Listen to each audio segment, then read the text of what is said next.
I am Ferdinand Marcos, and I am the President of the Republic of the Philippines. I stand today on behalf of 110 million Filipinos. Hello Universe, it's me again. Shoutout sa inyo mga kababayan. Mayroon tayong good news for everybody, no? Congratulations sa mga PNP, sa mga kapulisan natin, no? Dahil bumaba po ang crime rate sa bansa. O, di ba? Saan kayo makikita ang ganyan? Si PNP Chief Torre lang ang sakalam at ang Marcos administration, especially sa Pangulong Marcos. Para kompleto detalyado mga kababayan, siyempre shoutout sa mga Marcos loyalists, supporters, Filipino and OFW.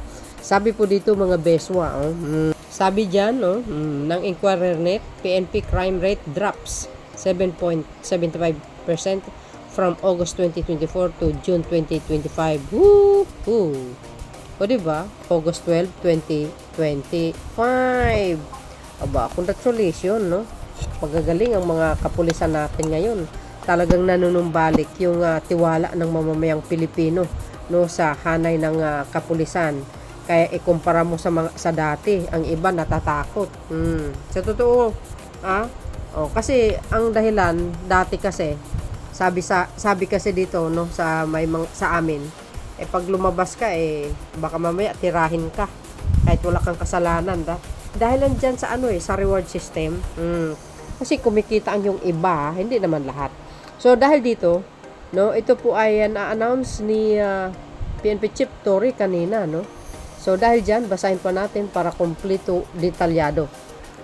Sabi dito mga kababayan, Manila, Philippines, the crime rate dropped by 7.5% from August 2024 to June 2025. Compared to the same period the previous year, Philippine National Police PNP Chief General Torre III said on Tuesday. Diba? Ang pinakamaganda dito, sa Marcos administration and of course sa mga kapulisan, wala pong natukhang, no? Although gabultong mga illegal na kontrabando na nakikita ninyo na ina-upload natin, grabe. Pero mga kababayan, talagang bibilib ka kasi walang natukhang kasi ang nahuhuli nila yung mga high value target na mga banyaga, local man. Sus Mariusip, nakakahanga din itong mga ating kapulisan. Talagang nagtatrabaho sila ng gusto. Dahil yan po ang direktiba ng ating mahal na Pangulo. Ayaw niya po ng mayroong kinikitil ang buhay. Kasi mayroon tayong batas Diba? Pag nagkasala sila, hulihin mo, ikulong mo hanggang sa kanilang sentensya. For life in prison. Kung yan ang hatol sa kanila, diba? At yan din ang sinabi ni PNP Chief Torre. Sinabi niya, huli, walang patay. Ganun lang yun. Kasi tao din yan, nagkasala man sila, may chance pa sila magbagong buhay. Pagdating ng panahon, pag sila ay nakalaya, naaayon sa kanilang sentensya, di ba? Torre reported that the crime incidents decreased from 192,677 cases recorded between August 2023 and June 2024 to 177,736 cases during the same period the following year. Diba? Social, mga bis. Grabe, ito pa. Ayan, tuloy. The significant decline clearly reflects the effectiveness of our intensified anti-criminality operation, especially our increased police presence across the country. Our campaign, sabi po dito, against illegal drugs remains relentless from July 1, 2022 to August 10, 2025. He said in his speech during the PNP 124th anniversary celebration. Today po yan, August 12, 2025. Nag-speech siya, kaya sinabi niya lahat yan. Kaya tayo po ay humahanga mga kababayan sa magandang performance ng kapulisan sa pamumuno ni PNP Chief General Torre. Even itong mga nakaraang mga PNP Chief, itong si PNP Chief Marvel, talagang As in, bumaba talaga ang kriminalidad sa bansang Pilipinas sa pamumuno ni Pangulong Marcos Jr. Hindi lang po yun, guys, ang pinaka the best, sinabi ko uli, ay ang walang natukhang. Hindi, totoo yun. Walang natukhang. Sa totoo lang. In this period, we have conducted over 153,609 operation resulting in the arrest of the more than 190,568 individuals in the confiscation of illegal value at the approximately 54.6 billion. Pwede ba? Ang laki niyan, mga bes. Mas malaki ang halaga ng illegal na kontrabando sa loob ng 3 taon ni Pangulong Marcos Jr.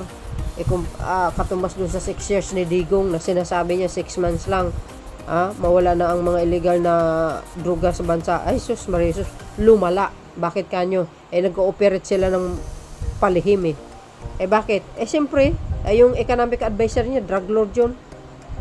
Di ba? Sa ano sabi ni Mr. Las Cañas? Protector ng drug lord si Digong. Kaya, nag-ooperate sila ng palihim. Di ba? Bawal mag-post sa social media.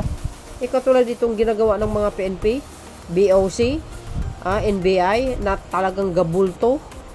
Bilyon-bilyon, milyon-milyon ang nahuhuling kontrabando. Biro nyo yun.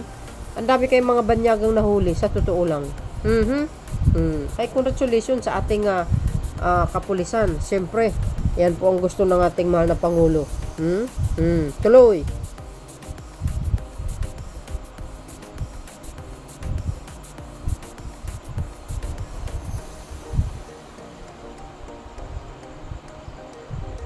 Story also highlight the dismantling of several human trafficking rings and the arrest of foreign national allegedly linked to high-level scam with assistance from the Presidential Anti-Organized Crime Commission. Yung mga human trafficking, grabe, ang daming nahuli. Hindi ko na lang in-upload yung mga bes. Sobra. Tapos yung pamumuno ni PNP Chief Torre ngayon, ang bilis ng response. 5 minutes lang, nandoon na kaagad. Yun pala kanina, mga kababayan, kanina sa speech, ay kumbaga dyan sa 124th anniversary ng PNP, nakikita ko, mga kababayan, lahat palang nahuhuli sa buong Pilipinas ay nakamonitor pala ang pinaka main office, yan, sa Krami ba yan? Oo. Nakikita pala kung paano pag nakakahuli sila ng mga kriminal. May drone pa sila. Nakamonitor pala. Ang ganda. So, dahil dito mga bes, siyempre saludo tayo sa ating mga kapulisan na nanumbalik ang tiwala ng mamayang Pilipino sa kanila. Kasi nga, hindi tulad ng iba nung nakaraan pass admin, nasasangkot sila sa mga reward system. Pumapatay sila ng tao. Tingnan nyo sa Bungero, sinong involved. Naku, ilang pulis yun? Diba, 5 ba o 15? Di kayo naloka. PNP crime rate drops 7.5% from August 2024 to June 2025. So ibig sabihin, talaga nagtatrabaho sila ng gusto. Effective ang kanilang mga estratehiya, ang kanilang mga ginagawa. 'Di ba? Yan. Congratulations kay PNP Chief General Torre. Ayan. So yun mga kababayan, ang aking pinaka-latest updates. Actually mga besa, hindi nyo ba napapansin ngayon maaliwalas ang Pilipinas, walang mga natutukhang, di ba? Ang galing nga kami dito, nakakalabas kami dito ng 1 AM, 2 AM, walang problema, may mga pulis na nakaronda, sa totoo lang. So yun mga beswa, salamat sa inyong watching. See you again na may next upload. Bye bye bye and bagus. God bless Philippines.